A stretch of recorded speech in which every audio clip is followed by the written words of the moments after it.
नाचत कठपुतरी, जो नाचत कठपुतरी, कर्म नचावत गात, अपने हाथ रहीम जो नाही अपने हाथ। क्या है इसका अर्थ? जो नाचत कठपुतरी, कर्म नचावत गात, अपने हाथ रहीम जो नाही अपने हाथ। बात यह है, रहीम यहाँ पर हमको थोड़ा सा विवेक से विचार करने की प्रेरणा दे रहे हैं। वे कह रहे हैं, हे भाई, जब तुम्हारे हाथ भी तुम्हारे हाथ में नहीं है, क्या कहा? जब तुम्हारे हाथ ही तुम्हारे हाथ में नहीं है, तो तू परद्रव्य का, व्यर्थ का कर्तृत्व, कर्तव्य अपने हाथ में या अपने माथे पर क्यों ढोता है? गंभीरता से विचार करना है। हाँ। जो नाचत कठपुतरी, कर्म नचावत गात, अपने हाथ रहीम जो नाही अपने हाथ। व्यर्थ की भागदौड़ में, उधेड़ बुन में यह जीव शेखी बगाड़ता है और पर कर्तव्य का अहंकार अपने माथे पर लेता है कि मैं। मान लो शरीर को ठीक करना, मान लो इसको स्वस्थ रखना, मान लो ये बात सब कर्म उदय के अनुसार है। तुम्हारे हाथ में कुछ भी नहीं है और फिर भी तुम इसके कर्ता बनते फिरते हो कि मैं शरीर को स्वस्थ रखता हूँ। ठीक है, मैं तो शरीर की बात करी। अरे ऐसा कोई क्षेत्र, कोई कार्य बताइए ना कि उसमें हम अपने कर्तव्य का, कर्तृत्व का अहंकार नहीं अंगीकार करते।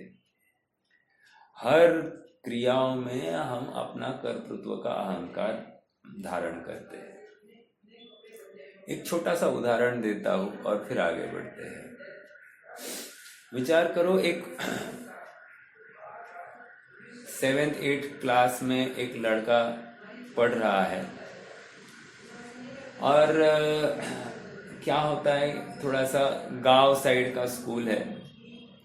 तो वो लड़का क्या करता है कि 4-8 दिन स्कूल में जाता है, फिर 8-10 दिन छुट्टी मारता है, फिर 4-8 दिन स्कूल जाता है, फिर 8-10 दिन छुट्टी मारता है। तो शिक्षकों के ज्ञान में ये बात आ गई। अब शिक्षक उठकर उसके घर चले गए हैं। क्यों भाई, क्या प्रॉब्लम है? डायरेक्टली शिक्षक बच्चे के घर पर क्यों नहीं आ रहा है? तो घर पर पता चलता है वो घर पर नहीं, खेत पर है। तो खेत पर जाते हैं।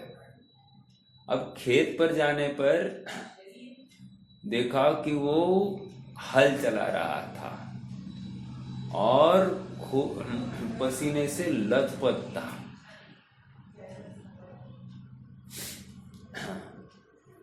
उसके पिता भी थे, उसके घर वाले भी थे, वो स्वयं था। उसको पूछा गया, क्यों भाई, क्यों नहीं आते हो स्कूल में? तो वो कहने लगा, नहीं मुझे नहीं आना, मुझे अच्छा नहीं लगता, मुझे खेती करनी, मुझे खेती करनी। पिता वहीं पे बोल रहा है, पिता वहीं पे बोल रहा है कि इसे स्कूल के छत की छाया में मात्र बैठकर सुनना है, समझना है, वो उसको कष्टप्रद लगता है।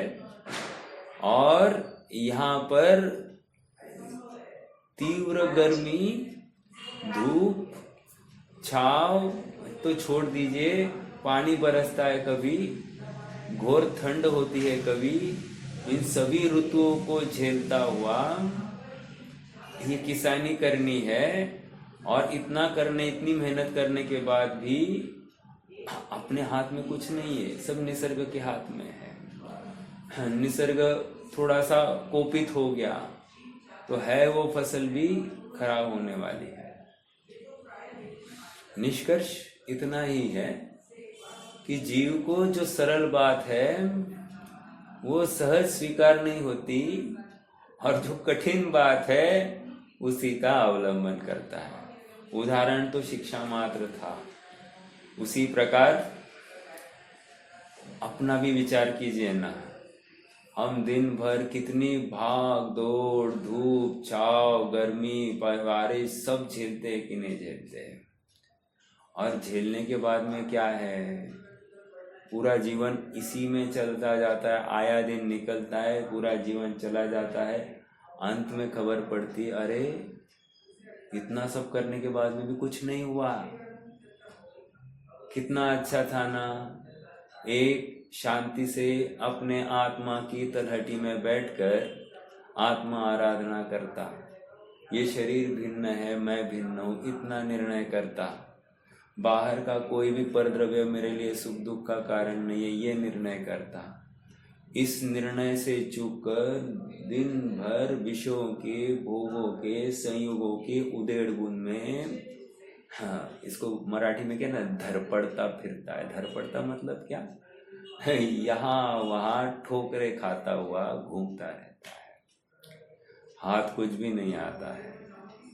गंभीरता से विचार करना कि मैं क्या कर रहा हूँ और इस कर्तव्य का, इस कर्तृत्व का क्या फल है। उदाहरण बहुत साधारण थे लेकिन बहुत भाव है उसमें।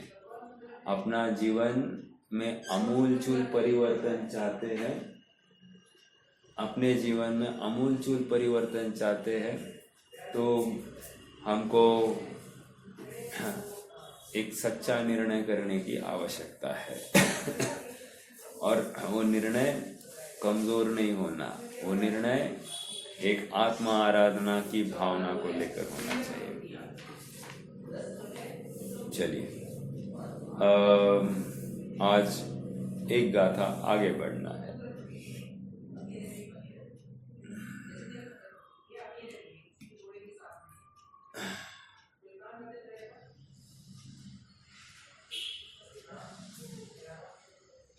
हाँ जी, पेज नंबर 35 पर आ जाइए, 35।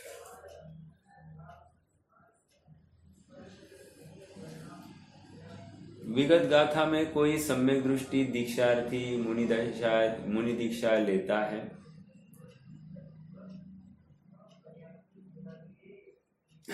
मुनि दीक्षा लेता है,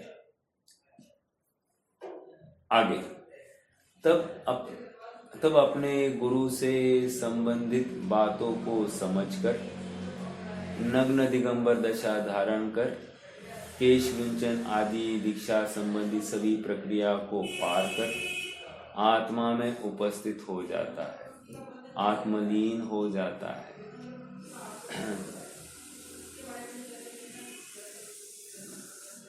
एक मिनट। सप्तम गुणस्थान की भूमिका को प्राप्त हो जाता है। यह बात विगत गाथा में समझाकर अब इन गाथाओं में यह समझाते हैं कि आत्मध्यान से च्युत होकर जब यह शुभोपयोग में आता है, छठवें गुणस्थान में आता है, तो 28 मूल गुणों के शुभ भाव में आता हुआ छेदोपस्थापक होता है।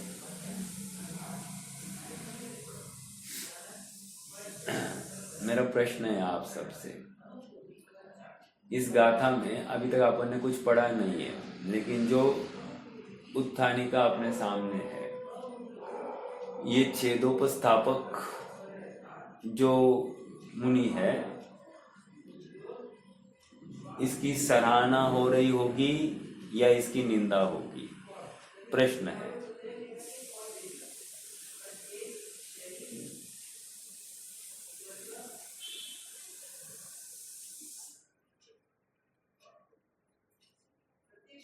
प्रश्न ये है, ये छेदोपस्थापक मुनि जो है उसकी प्रशंसा होगी, सराहना होगी या उसकी निंदा होगी? आश्चर्य।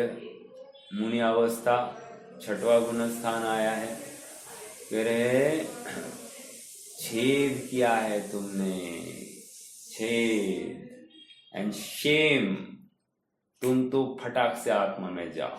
समझ में आ रहा है क्या? ये है। आइए देखो गाथा पढ़ते हैं। वद समिधि रोधो लोचावस्सय मचेलमन्नाणम्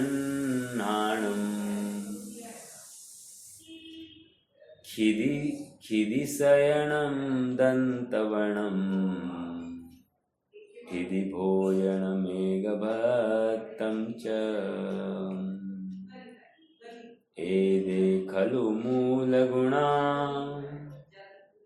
समणानं जिणवरें पण्णत्ता ते सुपमत्तो समणो छेदो वट्ठावगोदी।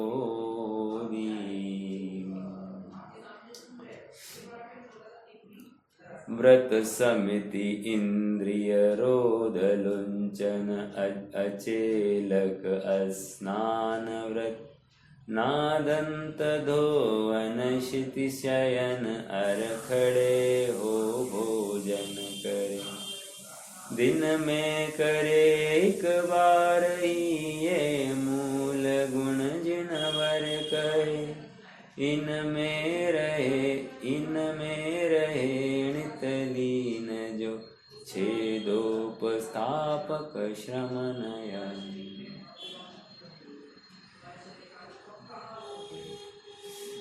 वद समिधीन्द्रिय रोधो,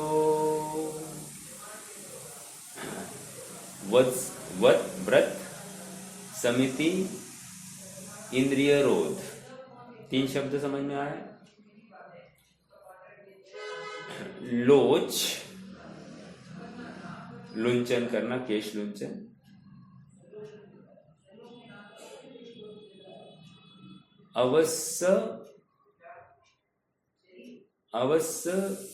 अवस्यम अचेलम अन्नाणम, अचेलक स्नान, ये सब अंगीकार कर रहे हैं। ये क्या है? अस्नानता, अचेलता, केश लुंचन, इंद्रिय रोध, 5 इंद्रियों के निरोध, 5 समिति, 5 महाव्रत, है ना? ये क्या है? 28 मूल गुणों की चर्चा है कि नहीं? नादंत धोवन,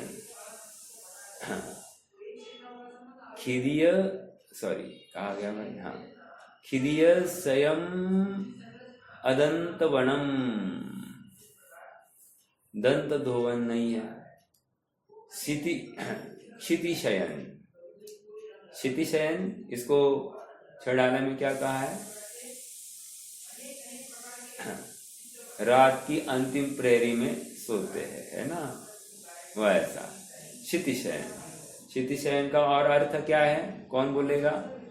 एक ही करवट पर सोएंगे, करवट पर या जिस मुद्रा में लेट गए उसी मुद्रा में पाए जाएंगे, अन्य नहीं। हाँ, भूमि शयन, राइट। ठिरी भोजनानम, अभी ठिरी भोजनानम मतलब क्या? घूमते फिरते भोजन नहीं होगा, खड़े खड़े भोजन होगा। एक भत्तम, एक बार ही भोजन होगा। और ये सब बातें दिस प्लस दिस, जिसको कह रहे हैं ये मुनि अवस्था के मूल गुणों की बात है। एक बार दिन में ले आहार खड़े अलप निज पान में, कचलोच करत न डरत परिशह सो लगे निज ध्यान में। क्या है वो आगे?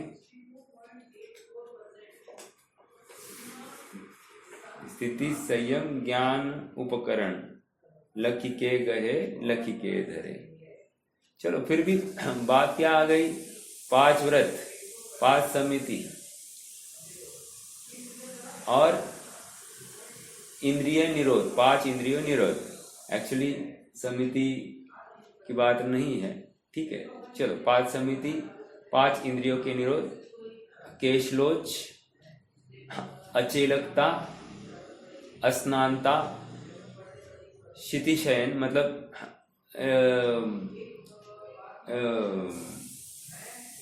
जमीन पर ही सोना, और अदंत वनम, अदंत धोवन, स्थिति भोज, एक भोजन, एक बार भोजन।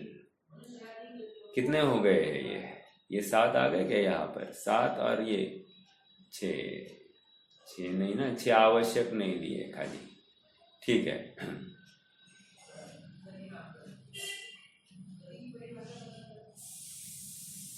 एदे खलु मूल गुणा,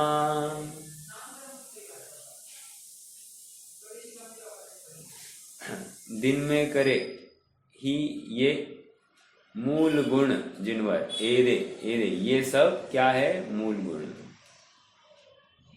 समणाणम जिनवरे पन्नता,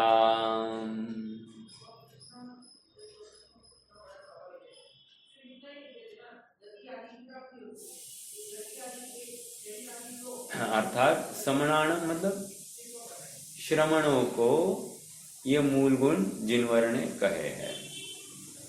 ते सुपमत्त समणो, अब ये श्रमण क्या है, प्रमत्त है। इनमें प्रवृत्त जो श्रमण है वो प्रमत्त है। छेदो वट्ठावगोदी, वो प्रमत्त होने से छेदोपस्थापक होता है। समझना, मतलब 28 मूल गुणों का पालन मजबूरी है, अधिकार नहीं। और हम इतना कड़काई से पालन कर रहे हैं और इनको बोल रहे हैं ये कड़काई की बात नहीं है, हाँ मजबूरी है, खेद है। वहाँ पर रुकना उनको बिल्कुल भी इष्ट नहीं, अभिष्ट नहीं। एक आत्मा की आराधना, आत्मा के लिए सब कुछ, बाकी फिर हर क्रिया का प्रयोजन शुद्ध आत्मा की प्राप्ति है। देखो क्या कह रहे हैं, आगे बढ़ते हैं, भाव को देखते हैं। व्रत, समिति, इंद्रिय, 5 समिति के नाम कौन बोलेगा? 5 समिति के नाम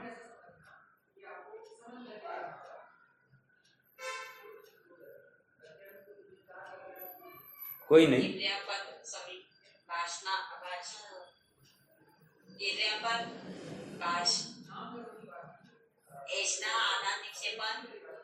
प्रतिष्ठापन, समिति। चल ठीक है, आ गए आप सबके। ईरिया, भाषा, एष्णा है, ये क्रम पकाना ना, आदान निक्षेपण और प्रतिष्ठापन। कह रहे ये 5 समितियां, देखकर चलना, देखकर चलने का भाव अपराध। पहले कह रहे कि देख कर चलना चाहिए, और फिर देखकर चलने लग गए तो कह रहे अपराध।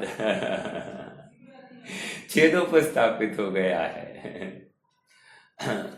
मतलब कितना बैलेंस बिठा रहे, आप समझ रहे हैं क्या? द्रव्यानुसारी चरणम, चरणानुसारी द्रव्यम, ये थीम को आप भूलना नहीं।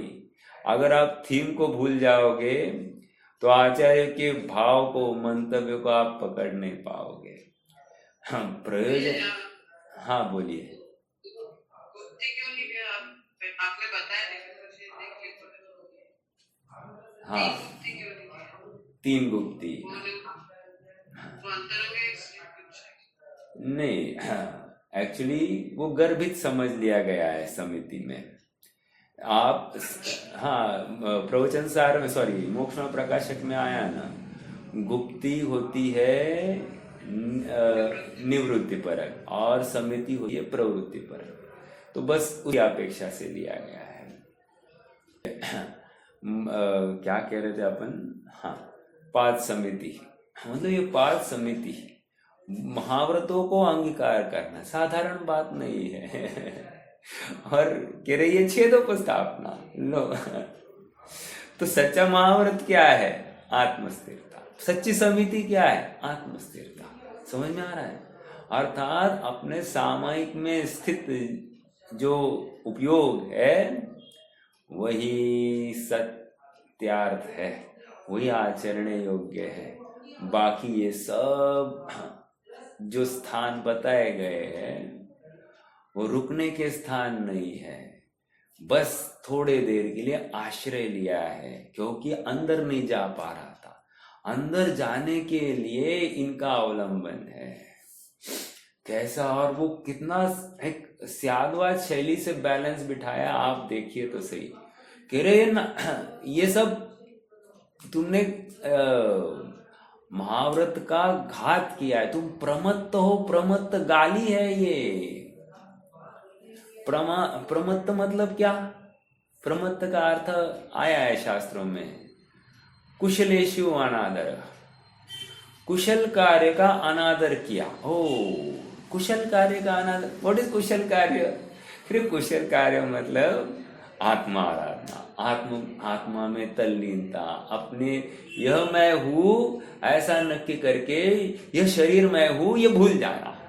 समझ में आ रहा है क्या? और दिन भर हम क्या कर रहे हैं? ये शरीर मैं हूं ऐसा दिन भर याद करते हैं और मैं आत्मा हूं ये भूल ही जाते हैं।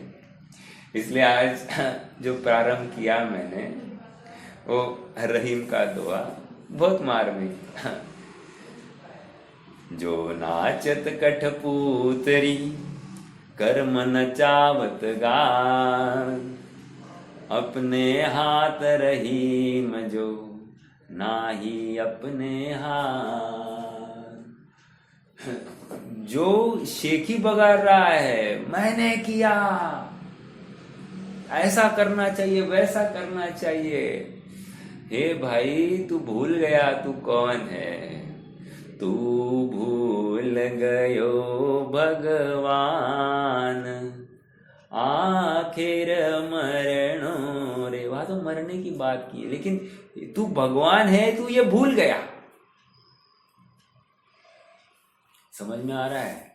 गंभीरता से विचार करना। देखो, प्रेरणा है, प्रेरणा। हर गाथा में से हम अपने लिए क्या बोध ले, क्या प्रेरणात्मक शब्द ले, जिससे हमारा वैराग्य पुष्ट हो, हमको आत्म भावना जागृत हो जाए, बहुत जरूरी है। मात्र पढ़ना ये इतना काम कार्यकारी नहीं है। पढ़कर जो हमको लाभ होना चाहिए, हमको उसमें से जो प्रेरणा लेने की भावना आती है, वो प्रेरणा 100% मात्र उतने 1 घंटे के लिए ना हो, वो दिन भर का टॉनिक हो। समझ में आ रहा है क्या? दिन भर, अब मुझे क्या करना, मैं आत्मा हूँ, अब मुझे क्या करना, मैं आत्मा हूँ। निरंतर आत्मा आराधना की भावना में क्यों नहीं बहा रहा हूँ? आत्मा में स्थित रहने के भाव क्यों नहीं हो रहे? बाहर में ही क्यों मेरा उपयोग दौड़ रहा है? ये करूँ, वो करूँ, क्यों मुझे संसार के विकल्प याद आते हैं? क्यों मुझे संसार के कार्य याद आते हैं? क्यों मुझे मेरा आत्मा याद नहीं आ रहा है? ये प्रश्न तो एकांत में बैठकर हमको करना ही पड़ेगा। इसका जवाब हमको स्वयं को देना पड़ेगा, और आज नहीं तो कब देंगे? जागृत अवस्था में नहीं करेंगे तो मृत अवस्था, मरणासन्न अवस्था में करना है क्या? प्रश्न है। मुनिराजों का तो स्वरूप बताना एक वो तरीका है, लेकिन प्रेरणा तो हमको देनी है। समझ में आ रहा है क्या? हाँ, देखो, व्रत समिति, इंद्रिय रोध केशलोच, आवश्यक, आवश्यक कहाँ आया भाई? लोचावस्यम, आवश्यक भी आया ना, हाँ आवश्यम, राइट। आवश्यक, अचेलपना, स्नानपना, भूमिशयन, अदंत धोवन, खड़े खड़े आहार और दिन में एक बार आहार, ये श्रमणों के मूल गुण जिनवरों ने कहे। अपने बच्चों को, अपने को, स्वयं को ये 28 मूल गुण को याद करने के लिए 2 गाथाएं रखी गई है। वद समिदियरो, वद समिदिंदियरोदो, लोचावस्यमचेलमन्नाणं, खिदिशयनमदन्तवणं, ठिदिभोयणममेघभक्तं च, एदे खलु मूलगुणा समणाणं जिणवरेहि पण्णत्ता, ते सुपमत्तो समणो छेदो वट्ठावगोदी। खड़े खड़े आहार और दिन में एक बार आहार, ये श्रमणों के मूल गुण जिनवरों ने कहे हैं। इनमें प्रमत्त होता हुआ श्रमण छेदोपस्थापक होता है। चलिए आगे। आचार्य अमृतचंद्र तत्व प्रतिपिका टीका में इन गाथाओं के भाव को इस प्रकार स्पष्ट करते हैं। सर्व सावध्यो प्रत्याख्यान स्वरूप एक महाव्रत की व्यक्तियां होने से हिंसा, असत्य, चोरी, अब्रह्म और परिग्रह की विरति रूप पंच महाव्रत, उसी के परिकर भूत 5 समिति, 5 इंद्रिय रोध, केशलोच, 6 आवश्यक, अचेलकता, स्नान, भूमिशयन, अदंत दोवन, खड़े खड़े भोजन और दिन में एक बार भोजन, इस प्रकार 28 निर्विकल्प सामायिक संयम के भेद होने से श्रमणों के मूल गुण ही है।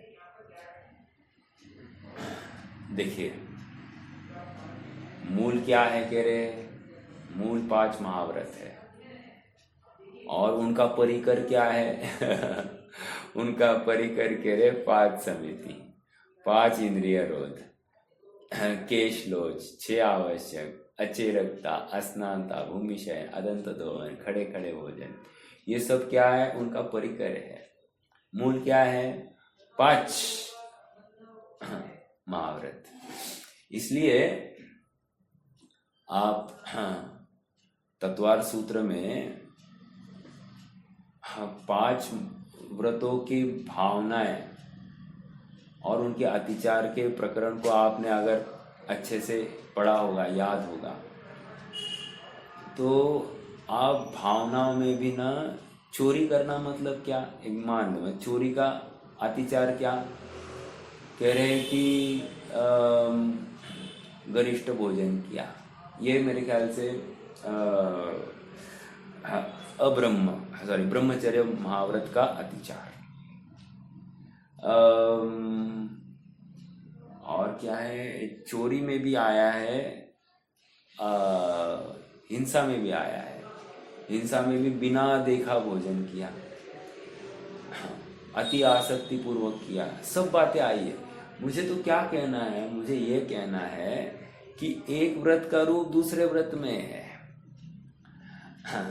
मतलब हिंसा हो रही है तो साथ साथ झूठ भी हो रहा है, चोरी भी हो रही है, कुशील भी हो रहा है, परिग्रह भी हो रहा है।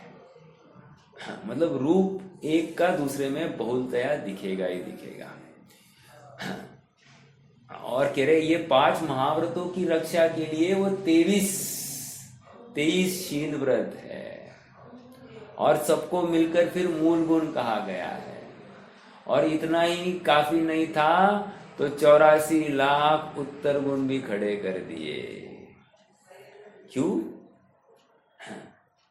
ये हर छोटी छोटी चीज में रास्ता निकालता है और बच जाता है, अर्थात अपने पापों को गिनता ही नहीं है अपने अपराध को मानता ही नहीं। तो 84 लाख उत्तर गुण, 28 मूल गुण और 84 लाख उत्तर गुणों को टालकर अपना मुनिपना सुरक्षित रखते हैं। कितना अच्छा था ना, एक आत्मा में बैठ जाते, ये बाकी इतनी उधेड़ बुन कहाँ करनी पड़ती। समझ में आ रहा है ये ठीक पल रहा है कि नहीं, वो ठीक पल रहा है कि नहीं, कितनी आकुलता। आज उदाहरण दिया था कि नहीं, वो बच्चा जिस प्रकार जो करने योग्य है वो कर नहीं रहा है और जो नहीं करने योग्य था उसी में अटका है, इतना पसीने से लथपथ हुआ है, इतनी मेहनत कर रहा है और उसमें उसको आनंद आ रहा है। हाइट, उसमें उसको आनंद आ रहा है और स्कूल में बैठकर शांति से पढ़ना, इसमें इसको कष्टप्रद भाषित हो रहा है। सारा अपना दृष्टिकोण का फर्क है कि नहीं, दृष्टिकोण गलत है तो ये सब बातें गलत, मतलब सच्चे प्रयोजन से चूक रहा है। इसलिए किसी भी प्रकार से अपना दृष्टिकोण यथार्थ होना, हर कार्य में, हर उद्यम में ये विचार करना कि मुझे क्या करना है, क्यों कर रहा हूं मैं ये, इस करने के पीछे क्या प्रयोजन है। नहीं, करना पड़ता है, ये बहुत गलत बात है। और करना पड़ता है के नाम पर हम लोग व्यवहार में लोगों के लिए कर रहे हैं, अपने लिए कुछ नहीं कर रहे हैं। और मूल लाभ या हानि, देखो हानि तो औरों के लिए करेंगे तो 100% होगा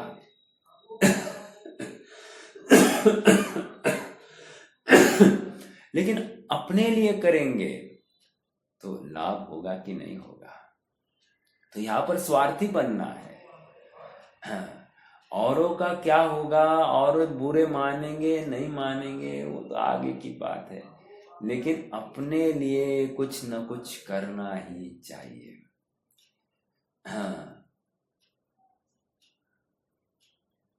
छोटा बड़ा कुछ काज करीजे, क्या है वो, मैथिली शरण गुप्त का एक स्टेटमेंट है, अब मैं भूल रहा हूँ। कहने की बात फिर से इतनी है, कुछ तो करना चाहिए और छोटा बड़ा कोई काम करिए, अर्थात अपने आत्म आराधना के योग्य कुछ न कुछ उद्यम कीजिए, कोई न कोई चिंतन, कोई न कोई पुरुषार्थ करिए। बाकी सब हो किया है लेकिन एक आत्मा की आराधना नहीं की। सब कुछ सीखा तुमने, न सीखी होशियारी। हाँ, हमने सब बातों का में प्रवीणता मिलाई है, लेकिन आत्मचिंतन के लिए, आत्म आराधना के लिए, स्वभाव के को ध्याने के लिए हमने उसमें प्रवीणता प्राप्त नहीं की है। हम तज्ञ हर किसी फील्ड के हुए हैं, कोई कॉमर्स फील्ड का तज्ञ, कोई साहित्य का तज्ञ, कोई किसी रिसर्च का तज्ञ, कोई डॉक्टरी फील्ड का तज्ञ, कहाँ तज्ञ।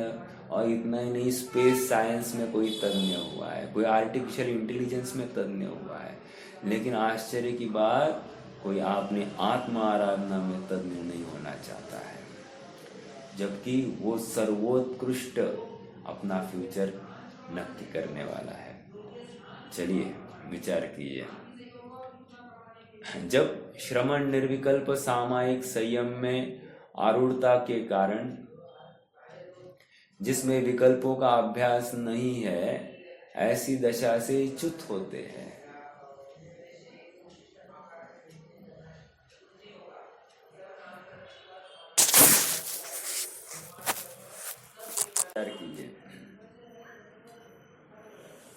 हम जैन अब संख्या में कितने हैं? चुल्लू भर है कि नहीं? चुल्लू भर। और जितने चुल्लू भर बाकी है उनको भी इन जिनेंद्र कथित वचनों की महिमा कितनी आती है, अहोभाव कितना आता है, उसमें भी और काट छाट हो जाती है। फिर प्रश्न ये खड़ा होता है, ये जैन शासन आगे चलेगा कैसे?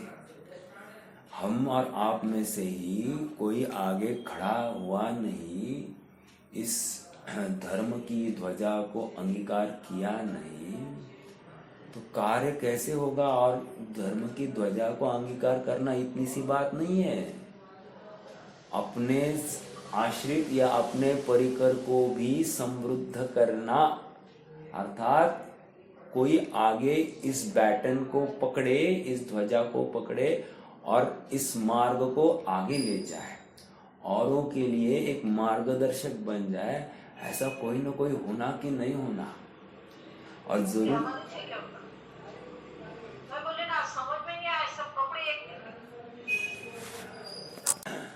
गंभीरता से विचार करना। जो अपने को लिबर्टी मिली है इस तत्व ज्ञान क्या कह रहे, साइंस के बल पर, उस लिबर्टी का दुरुपयोग करने से हमारा कोई लाभ तो नहीं होगा। और हमको क्या होता है, भ्रम होता है कि मेरा 8 से 9 स्वाध्याय, 9 से 10 ये स्वाध्याय, दिन भर कैसे गया? बहुत अच्छा गया। क्या समझा, क्या आया अपने जीवन में? कुछ भी नहीं आया। ऐसा नहीं होना चाहिए। समझ में आ रहा है क्या? बहुत गंभीरता से नोट्स बनाइए अपने प्रकरण को, अपने को दिन भर में क्या चिंतन करना है उसके बारे में नोट्स बनाइए, और फिर उन्हीं बातों का चिंतन करना। एक आत्मार्थी बनकर बैठिए, एक सुखार्थी बनकर बैठिए। काम होगा, और काम इसलिए नहीं हो रहा है क्योंकि हम अपने प्रयोजन से चूके हैं। हम मात्र क्रियाकांड में या किसी एक उस प्रोसेस में अटकने की कोशिश कर रहे हैं। मैं ये नहीं कह रहा हूँ कि हम पुरुषार्थ नहीं, इतना पुरुषार्थ करने के बावजूद भी हम आगे नहीं बढ़े, ये बहुत खेद की बात है। अन्यों से और पुरुषार्थ क्या करना चाहिए था कि हम जिनवानी सुनने के लिए बैठे। अब यहां तक आकर हम खाली हाथ लौट जाए तो फिर तकलीफ की बात है, खेद की बात है ना। चलिए,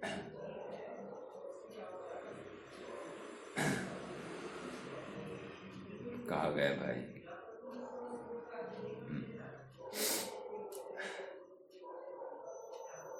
जब श्रमण निर्विकल्प सामायिक संयम में आरूढ़ता के कारण, जिसमें विकल्पों का अभ्यास नहीं है, विकल्प मतलब अनेकपना, सच्ची बात क्या है? निर्विकल्प सामायिक संयम में स्थित होना, यही सच्चा मूल गुण है, और इसमें कोई ऑप्शंस नहीं है। जैसे ये मूल गुणों के 28 मूल गुण के रूप में विकल्प खड़े किए, लेकिन निर्विकल्प सामायिक में कितने हैं ऐसे ऑप्शंस? विकल्प नहीं है, एक ही है, एक ही प्रकार से है। जब श्रमण निर्विकल्प सामायिक संयम में आरूढ़ता के कारण, जिसमें विकल्पों का अभ्यास नहीं है, ऐसी दशा से च्युत होता है, तब केवल स्वर्ण मात्र के अर्थी को कुंडल, कंकन, अंगूठी आदि को ग्रहण करना भी श्रेय है। ऐसा नहीं कि सर्वथा स्वर्ण की प्राप्ति ही श्रेय हो। ऐसा विचार कर मूल गुणों में विकल्प रूप से अपने को स्थापित करता हुआ श्रमण छेदोपस्थापक होता है। उदाहरण क्या दिया है? उदाहरण ये दिया है कि आप स्वर्ण को इकट्ठा करो ना, किसके रूप में? कुंडल हो, कंगन हो, अंगूठी हो, ठीक है आप कर रहे हो, लेकिन एट द एंड उसका बेस फॉर्म क्या है? सोना। उसी प्रकार आप 28 मूल गुणों को पालन कर रहे हो, करो ना, कोई प्रॉब्लम नहीं, लेकिन उसका बेस, उसका आधार निर्विकल्प सामायिक संयम है, अर्थात आत्मा में लीनता। समझ में आ रहा है? अप्रमत्त अवस्था, ठीक है। प्रमत्त अवस्था में रुकना भी अप्रमत्त अवस्था की प्राप्ति के लिए है। ये अगर ध्येय नहीं है, ये मेरा गंतव्य नहीं है, तो मैं शिथिल 100% हो रहा हूँ। फैक्ट है।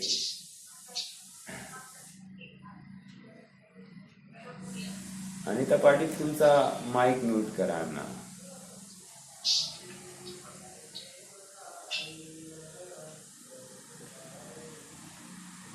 तब केवल स्वर्ण मात्र के अर्थी को कुंडल, कंकन, अंगूठी आदि को ग्रहण करना भी श्रेय है।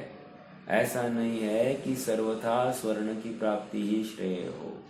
ऐसा विचार कर मूल गुणों में विकल्प रूप से अपने को स्थापित करता हुआ श्रमण छेदोपस्थापक होता है।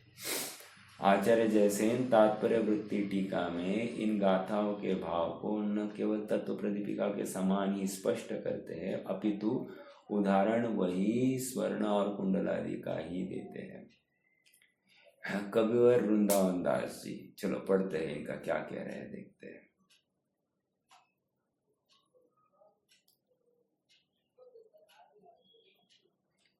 पेज नंबर 37 पर आ जाइए। वही 28 मूल गुणों की प्रक्रिया को बता रहे।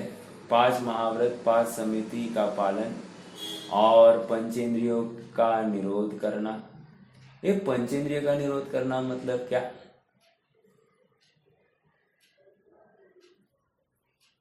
उसके रिलेटेड विषयों का भी, उससे रिलेटेड विषयों का। ये तो आपने एक साइड की बात करी। अस्थिपरक क्या हो सकता है? पंचेंद्रिय के विषयों का निरोध।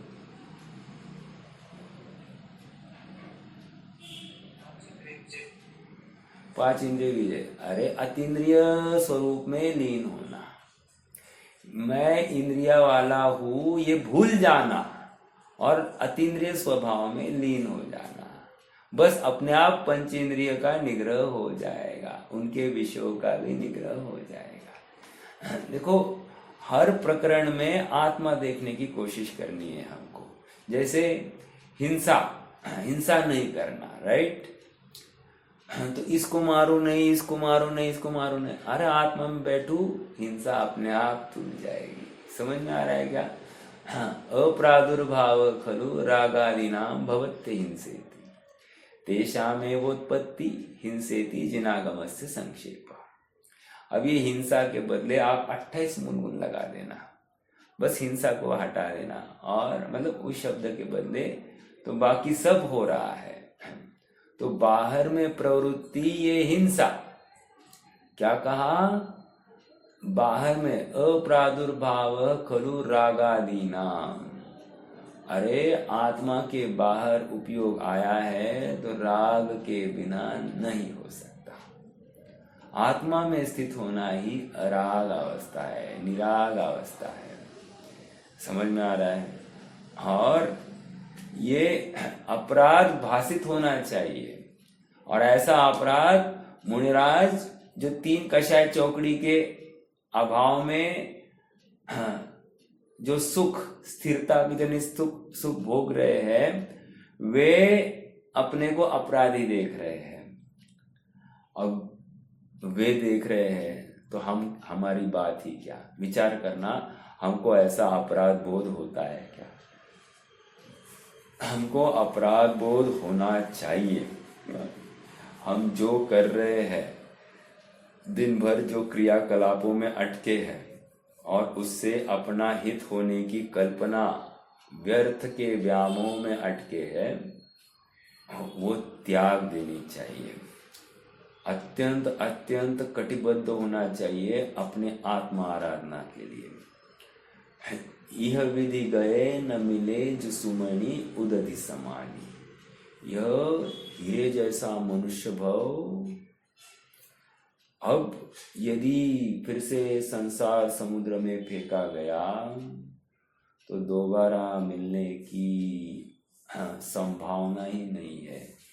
उदधि समानी, उदधि में फेंके हुए रत्न के समान जितनी दुर्लभता से वो प्राप्त होने की संभावना है, उतनी दुर्लभता से ये मनुष्य भाव प्राप्त होने की संभावना लेकिन हमको बहुत सरल लग रहा है, फैक्ट इज दिस, जबकि है नहीं। हमको भ्रम हुआ है। आत्म आराधना यही मेरा कर्तव्य है, यही मेरा ध्येय है। हम इस भव की कितनी सोचते हैं, लेकिन अपने अनंत भव का कल्याण जिस भाव से होने वाला है, उस भाव के प्रति इतना अनादर, इतनी अरुचि अच्छी बात नहीं है। देखिए,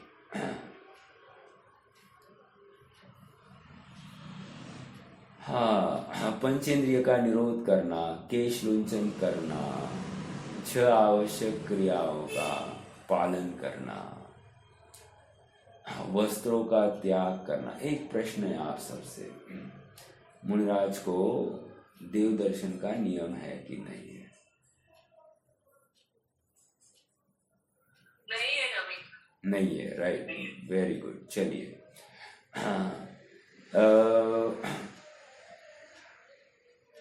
अगली बात, अगला प्रश्न है, भगवान को स्पर्श करने का चल सकता है क्या? मुनि अवस्था का जीव भगवान को स्पर्श कर सकता है या नहीं? हाँ, नहीं करे, नहीं करने का मत नहीं है ना, सन्निकर्ष का दोष लग जाएगा। हाँ, परिग्रह में आ जाएगा इन शॉर्ट। हाँ, क्योंकि धातु, पाषाण, इन सबको भी स्पर्श करने का दोष आ जाएगा। सन्निकर्ष की तो बात है ही है। चलो, कहने की बात, ये सब विचारणीय बिंदु है, अपन उस डेप्थ में नहीं जा रहे, लेकिन कभी कभार कुछ याद आ गया तो पूछ रहा हूं। जैसे अभी और यहाँ पर लिख रहे, दातुन नहीं करना। दातुन नहीं करना का अर्थ समझ रहे हैं क्या आप? दातुन नहीं करते हैं मुनिराज, मतलब क्या? दंत धोवन नहीं करते, ब्रश नहीं करते। ब्रश नहीं करते मतलब क्या? वो पहले लकड़ी से करते थे ना दांतों, हाँ नीम के लकड़ी से। हाँ हाँ, तो ये मैंने ऐसी उंगली उठाई और उंगली को ऐसे रब किया, चलेगा? दातुन नहीं किया, नहीं, वो भी नहीं चलेगा। क्या तकलीफ आएगी?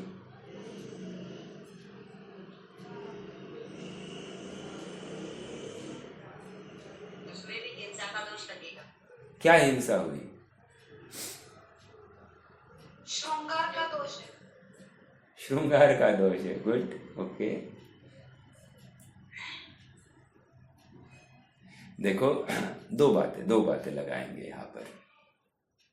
शरीर संस्कार में आएगा। हाँ, एक तो शरीर से, श्रृंगार की अपेक्षा श्रृंगार भी है ही, दांत चमकने चाहिए। दूसरा, स्व शरीर संस्कार आ गया, 2 बातें। तीसरी बात, अपने मुंह में त्रसजीव रहते ही रहते हैं। अब ये रगड़ा, ये गया, मतलब जीव का मरण तो हुआ ही हुआ, तो वो भी एक हो गया। एक मेरा अगला प्रश्न, मान लो भोजन हो गया, आहार चर्या हो गई, और दांतों में कोई फांस अटक गई है। अब क्या करना?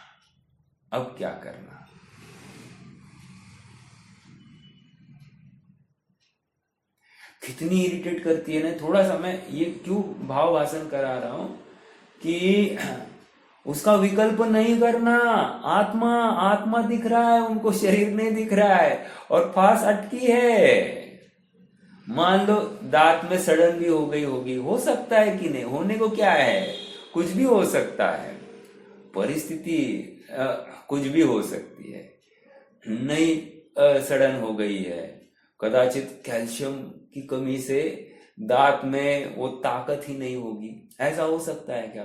क्योंकि खान पान एक टाइम और नीरस आहार, कौन सा तत्व, पोषक तत्व मिलता होगा? आप पकड़ना, थोड़ी सी बातों का विचार करना, और फिर उसमें दांत बराबर बने रहे, ऐसा संभव है क्या? अब हो नहीं हो आगे की बात। दांत में कुछ अटक गया है और वो निकला नहीं है भोजन के पश्चात, अब क्या करना? हाथ लगाना? नहीं, हाथ तो नहीं लगा सकते। तो ऐसी जिह्वा घुमाई वहां पर चलेगा? जिह्वा घुमाना भी दोष, डायरेक्ट गुणस्थान ही पतन हो गया। क्या कह रहे हैं? गुणस्थान गिर गया। विचार करना, मैं कहां से आया हूं? ये दातुन नहीं करना। देखो एक शब्द में कितनी बातें आ रही है। हिंसा आ गई, चोरी आ गई, झूठ आ गया।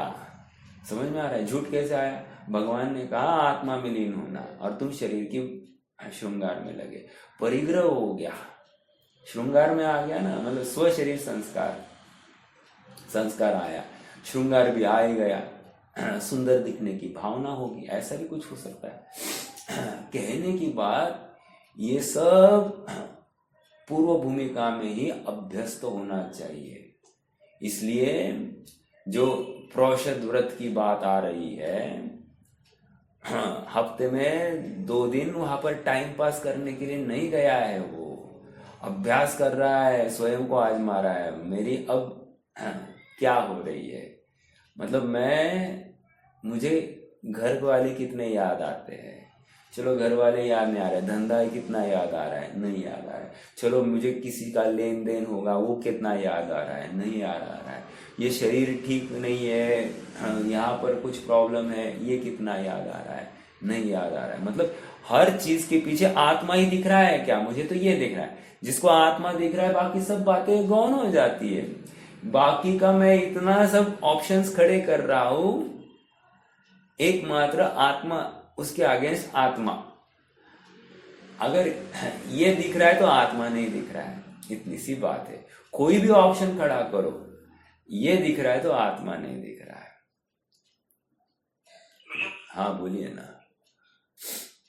ये सब चीजें अभ्यास से आती है। हाँ, अभ्यास होता है, लेकिन तत्वज्ञान तो में ऐसे कई उदाहरण है कि कुछ निमित्त में किया और धड़ा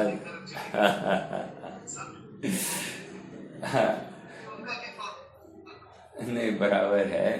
ये उदाहरण, अपनी तैयारी किस जाति की हो जाती है, जीव का अंतरंग भाव की हाइट देखिए, आत्मा के आराधना की वो सर्वोत्कृष्ट भावना देखिए, वो लेवल देखिए कि ऐसी भावना होनी चाहिए। बात इतनी है, उस घटना में से प्रेरणा हमारे लिए इतनी ही है। ओके, हमको अभी भी विकल्प 28 मूल गुण पालन करने का है, हमको विकल्प आत्मा आराधना का नहीं है। और उस जीव ने क्या किया? आत्मा आराधना को महत्व दिया, 28 मूल गुणों का महत्व नहीं दिया, ये बात नहीं कह रहे हैं। लेकिन जब एक आत्मा ही सर्वोपरि हो गया, बाकी अन्य गौण होगा ही होगा। गौण हुआ है, हटाया नहीं है सब है। लेकिन आत्मा को ध्यान की तीव्र धगश, वो प्राप्ति की ललक, वो उसमें काम कर रही है। और बस अंतर्मुहूर्त में काम कर गए वो जीव, मतलब 2 दिन 3 दिन में काम हो गया है। ऐसा हुआ है ना, किसी को बोल दिया भाई तुम्हारे 3 दिन बाकी है, हाँ, कोई तो हार्ट अटैक से वहीं पे बेहोश हो जाए, और कोई तो ऐसा पुरुषार्थ करे। देखो कितना विवेक जागृत होना चाहिए। आप पकड़ना इस बात को, मतलब प्रश्न आपका सरल है, लेकिन उस समय जीव का विवेक कितना जरूरी है। एक अभी सरदर्द चालू हो जाए, एक शरीर में कोई व्याधि आ जाए, इसको क्या दिखाई देगा साहब? आत्मा दिखाई देगा क्या? अरे इतनी थकान, इतनी तकलीफें अपने सामने, और आत्मा क्या करना है? और ऐसी अवस्था में तीव्र पुरुषार्थ पूर्वक अपने आत्मा को ध्याने वाला व्यक्तित्व, उसका क्या वो आत्मा के प्रति अहोभाव होगा? अपनी प्रभुता, अपना सर्वस्व उसको अपने आत्मा में दिखाई दे रहा है, तो वो अभ्यस्त किस जाति का होगा? अभ्यास है ये, ओवरनाइट नहीं है, इसको ऐसा कह सकते हैं। और दूसरी बात, ये तीव्र पुरुषार्थ है। आत्मा अन्य कुछ कर ही नहीं सकता, ये स्ट्रांग विश्वास है। और कोई परद्रव्य इस आत्मा के लिए कार्यकारी नहीं है, ये स्ट्रांग विश्वास है। यह आत्मा अन्य जगत की समस्त वस्तुओं के लिए अकार्यकारी है, अन्य समस्त जगत की वस्तुएं इस आत्मा के लिए अकार्यकारी है। ऐसा स्ट्रांग विश्वास जहां पर खड़ा हुआ है, वही आत्मा आराधना के लिए प्रयासरत होगा, है ना। कैसे किया है, वो तीव्र भावना है। हाँ, अब देखो ये उदाहरण सुनकर हमको क्या लगता है, हमारा भी अंतर मुहूर्त में, हमारा भी एक दिन में, हाँ होगा, तुम भी करो ना ऐसा पुरुषार्थ। उन्होंने जैसे किया वैसे तुम भी करो, हमारा विरोध नहीं है। लेकिन सुनो, आत्मा को खोने की कीमत पर समय में उपयोग लगाओगे तो तुम आत्मा को खो बैठोगे। तो समझदारी इसी में है, समय अर्थात काल के पीछे तुम आत्मा को खो रहे हो तो तुम्हारा टाइम बढ़ रहा है। उससे अच्छा तुम आत्मा को ध्याओ, अपने आप कार्य जब होना है तब हो जाएगा। हाँ, निश्चित हो जाओ, तुम्हें प्रयोजन आत्मा से है। कितने जल्दी आत्मा में स्थित पूरा हो गया और उससे है, वो नहीं है। ये तो रिकॉर्ड ब्रेकिंग बातें सब ठीक है, इसको रिकॉर्ड्स के दायरे में ले लिया जाए, बट हमारा मूल प्रयोजन शुद्ध आत्मा है। हमारा मूल प्रयोजन कितने काल में ये प्राप्त हुआ, ये कतई नहीं होना चाहिए, नहीं तो शुद्ध आत्मा नहीं मिलेगा। हाँ, देखो इतनी छोटी छोटी बातों के ऊपर भी वो चिंतन आवश्यक है। हाँ, उससे मेरा मोक्ष मार्ग, मेरा शुद्ध आत्मा छिपा है उसमें, इस चिंतन में। ठीक है, चलिए रुकते हैं आज के लिए, करेंगे चर्चा और आगे।